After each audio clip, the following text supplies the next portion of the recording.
ठीक है, पूरे देश में एक राय है। हमारे साथ मौजूद हैं, कांग्रेस के स्पोक्स पर्सन हैं विजय जी, आपका भी बहुत इस्तकबाल करना चाहेंगे। और लगातार सवाल वही है कि जब सब कुछ इसमें अच्छा है इस अमेंडमेंट में, तो फिर आखिर इतना प्रोटेस्ट क्यों किया जा रहा है? क्या लोगों को समझाना मुश्किल है, या फिर जो इसकी कमियां हैं, जो खामियां हैं, उनके बारे में पहले से जिक्र क्यों नहीं किया गया? क्या बात नहीं सुनी गई, या फिर समझा नहीं पाए? देखिए, सबसे पहली बात, अगर आप देखेंगे तो पूरे देश में एक नैरेटिव चल रहा है और ये दिखाया जा रहा है। मेरी बात पूरी होने नहीं दे, बीच में डिस्टर्ब ना करें सर, आप बोलिए। पूरे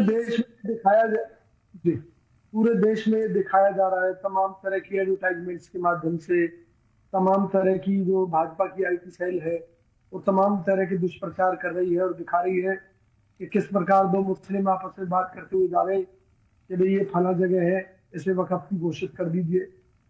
तो आज मैं सरकार से जानना चाहता हूं कि भैया अब आपने बिल में अमेंडमेंट कर दी है, अब सबसे पहले आप देश की जनता को ये बताइए कि कांग्रेस सरकार जो कानून लेकर आई थी, उस कानून के आने से पहले वक्फ बोर्ड की कितनी जमीन थी और उसके बाद कितनी जमीन इस कानून के तहत वक्फ बोर्ड की बढ़ गई, ताकि जनता को कम से कम ये तो पता चले कि सच्चाई क्या है। हकीकत ये है कि भाजपा देश की जनता को गुमराह करने का काम कर रही है और ये केवल इसलिए हो रहा है कि आज देश हर मोर्चे पर फेल है। आज देश के ऊपर रिकॉर्ड विदेशी कर्ज 250 लाख करोड़ के करीब पहुंच गया है, पहली बात। दूसरी बात, बेरोजगारी में देश नंबर 1 है। तीसरी बात, किसी भी पड़ोसी मुल्क से हमारे आज अच्छे संबंध नहीं है, चाहे वो भूटान हो, चाहे बांग्लादेश हो, चाहे हम म्यांमार की बात कर ले, चाहे हम किसी भी देश की बात कर ले, नेपाल की क्यों ना बात कर ले, पाकिस्तान की क्यों ना बात कर ले, आज सब हमारे पड़ोसी मुल्कों के साथ चाइना गठजोड़ करता जा रहा है भारत को घेरने के लिए। तो इसमें भी हमारी कूटनीति फेल है। इसके अलावा विदेश घाटा रिकॉर्ड स्तर को क्रॉस कर चुका है। तो जो असल समस्याएं हैं उनसे लड़ने की जगह देश की सरकार मुसलमानों से लड़ना चाहती है, हिंदू को मुसलमान से लड़वाना चाहती है और मुसलमान को हिंदू से लड़वाना चाहती है। और यानी आपको लगता है असल मुद्दों से ध्यान भटकाने की जो बात लगातार की जा रही है वही यहाँ पर नजर आ रहा है। असली साजिश यही है। और एक और चीज है, किसी जमाने में जमीनों की कोई खास कीमत नहीं हुआ करती थी। जी। अब पिछले कुछ समय से मनमोहन सिंह जी की सरकार आने के बाद में जमीनों के रेट तेजी से बढ़ने शुरू हुए और जो आज आसमान छू रहे हैं। तो अब जमीनें कोई बढ़ तो सकती नहीं है।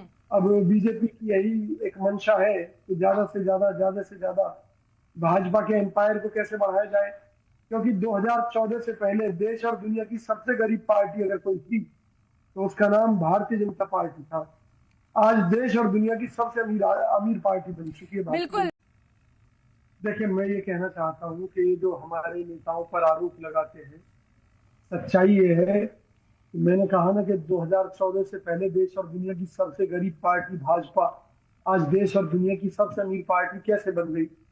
इस देश को लूटा गया है, इस देश के भाईचारे को आगे लगाई है। ये मोदी जी का ही राज है जिसके चलते दिल्ली में 3 बार दंगे हुए, हरियाणा के अंदर 4 बार दंगे हो चुके। देश के विभिन्न हिस्सों में, चाहे वो उत्तर प्रदेश है या कोई भी प्रदेश है जहां पर बीजेपी की सत्ता है, वहां पर पथराव और तमाम तरह के जो हिंदू मुस्लिम जो झगड़े हैं वो बढ़े हैं। और वक्फ बोर्ड की मैं कह रहा हूं, मैं इन्हें चैलेंज कर रहा हूं, ये बताएं कि आखिर कांग्रेस सरकार के समय में बनाए गए कानूनों का क्या मुसलमानों ने दुरुपयोग किया है, उसका रिकॉर्ड सहित ब्यौरा बताइए। कह देने भर से कुछ नहीं होता कि जी उनकी इतनी जमीन थी और इतनी हो गई बाद में। अरे भैया, एक संस्था है, उसको लोग अगर दान दे रहे हैं, उसकी संपत्ति बढ़ रही है, तो तुम्हारे पेट में दर्द क्यों है?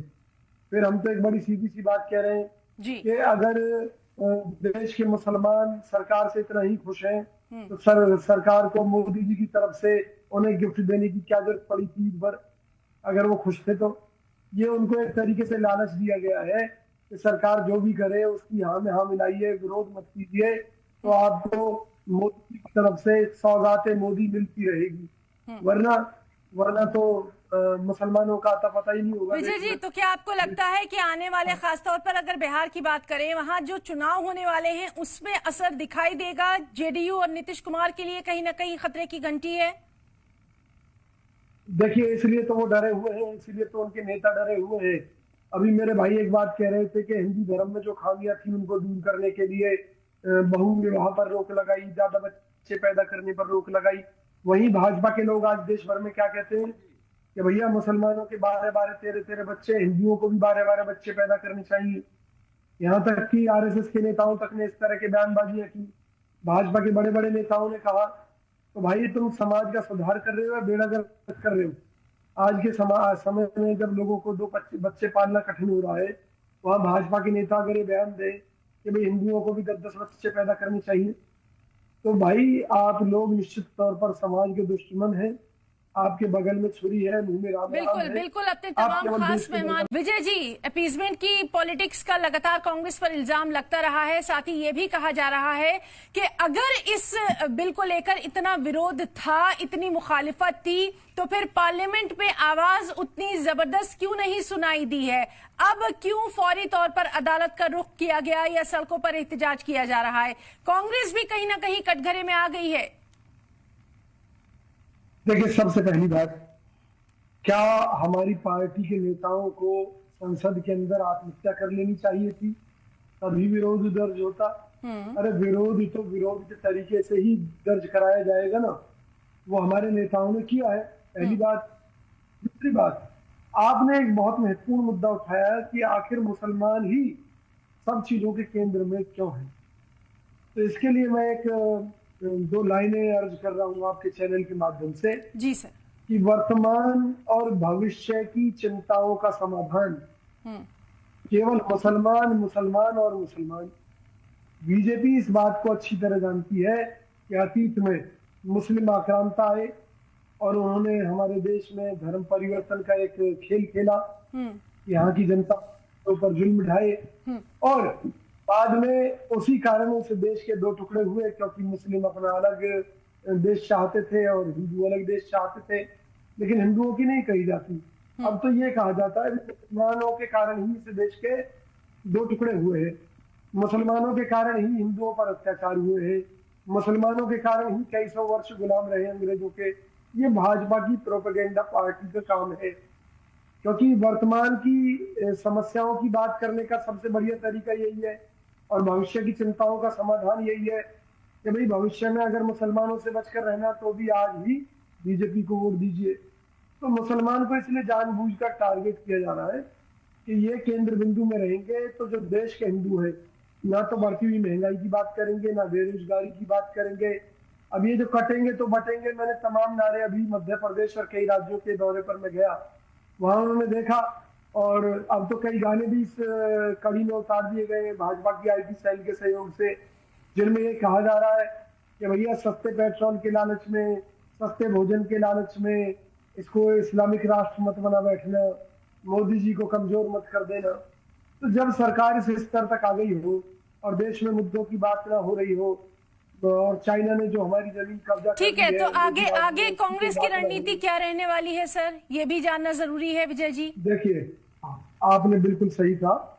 देखिए, विपक्ष में कोई भी पार्टी हो, हम हैं चाहे कोई और पार्टी होती, तो सबसे बड़ी बात यह है कि जिन लोगों के लिए सत्ताधारी दल कथित रूप से जिनकी भलाई के लिए कानून लाया है और जिसमें तमाम बुराइयां छुपी हुई है, क्योंकि हमारी पार्टी ने इसे काला दिन तक कहा है और इसे लोकतंत्र की हत्या तक कहा है, और यहाँ तक कहा गया है कि भाई भाजपा ने ये एक तरीके से जबरदस्ती इसमें अमेंडमेंट करके अपनी तानाशाही थोपी है देश के मुसलमानों पर जी। तो ये बात तो साबित करता है कि भाजपा अपने कदम पीछे हटाने वाली नहीं है जी। लेकिन अगर देश का मुसलमान उसको लगता है कि ये गलत है, तो हम मुसलमानों के साथ कंधे से कंधा मिलाकर खड़े हैं।